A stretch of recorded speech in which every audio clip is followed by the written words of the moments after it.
Around where we were watching it, it's got a bit rowdy. A couple of glasses were being dropped at the back, and all of a sudden, the bloke whose bar it was, he pulled the plug on the TV. So it left all the English stood there, no telly, going into the second half of extra time, so everyone just panicked. Where should we go? So we all scarpered trying to find the next bar. And we saw loads of people running into this bar, so we thought, I bet it's on there, obviously. But by the time we got there, the bar inside was absolutely packed. It was full to the rafters. We could just make it out between the heads, because it was up on the wall. So Gaz says to us, "You're going to have to get on my shoulders and you'll have to tell me what's happening." So I got on top of Gaz's shoulders. And he was commentating. And everyone's shouting to me, "Hey Dave, what's going on?" So I'm going through extra time with him, near misses and whatever. He certainly wasn't John Motson. He wasn't very good. Comes to final whistle. Penalties. Everybody were waiting for the final whistle. Come on, ref, for the end of the game. Since 1990, England had lost 2 out of 3 penalty shootouts. Surely, this time fortune had to favour them.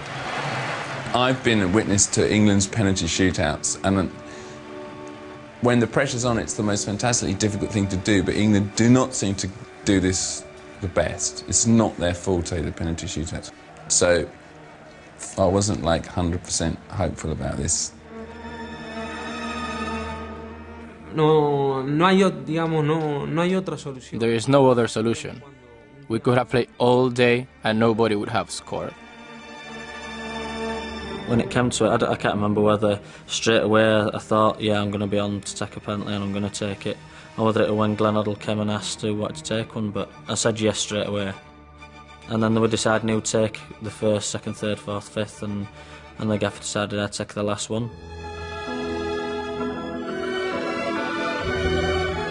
He's strong character. I felt, when he said straight away, no, I'm up for this. So I was very pleased with the 5 that we had.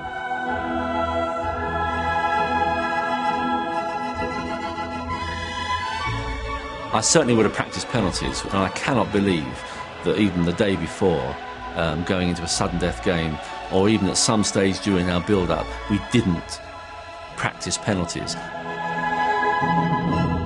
You can never reproduce the atmosphere and the pressure. I mean, I could score penalties in training, no problem, because the pressure is off you. You can play somewhere you want. You can kick them with your left foot and score. From the outside looking in, I can appreciate people saying, well, why are they not better prepared?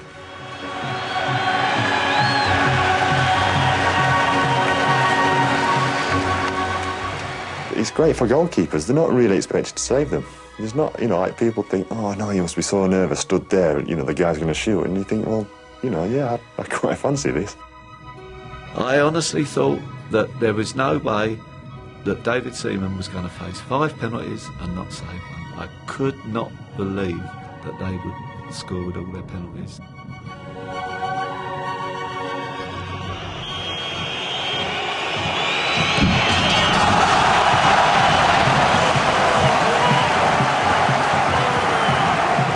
You just sit there and you just wheel that ball in the net. You just remain positive, and you just send as much positive sort of thoughts you can to your player.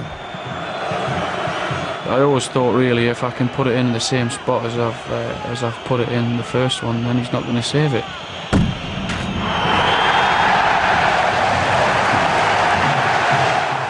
My heart was going boom, boom, boom, boom.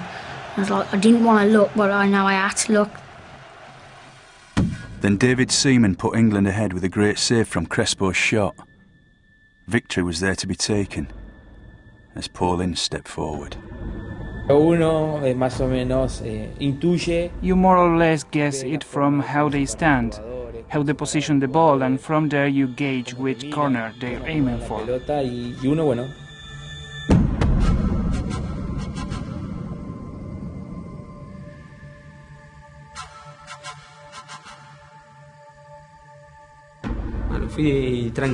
I was calm. I didn't think of the worst scenario. I just concentrated on doing the best I could.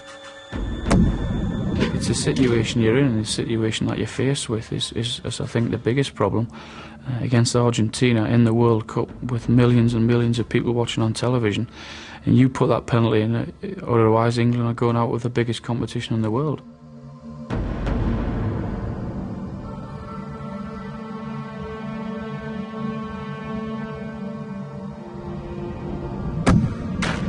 Me and Michael were having a chat and a laugh, really. I was just trying to calm him down, because and he's turned around and said to me, what shall I do? And I've just turned around and I said, do what you normally effing do and put it in the back of the net.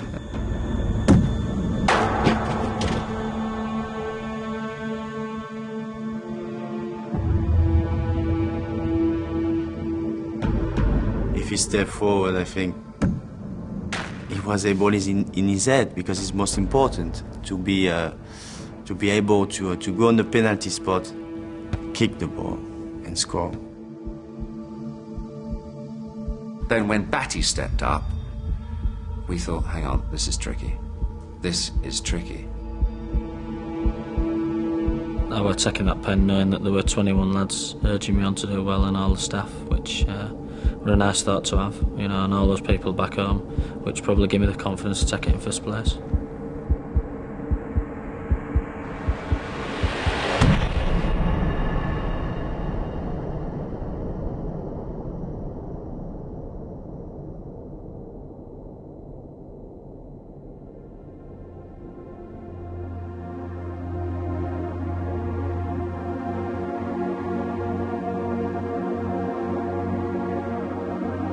At that very moment that I knew we were out, I was shocked, because I never thought it was going to happen. I really felt confident that we were going to go through.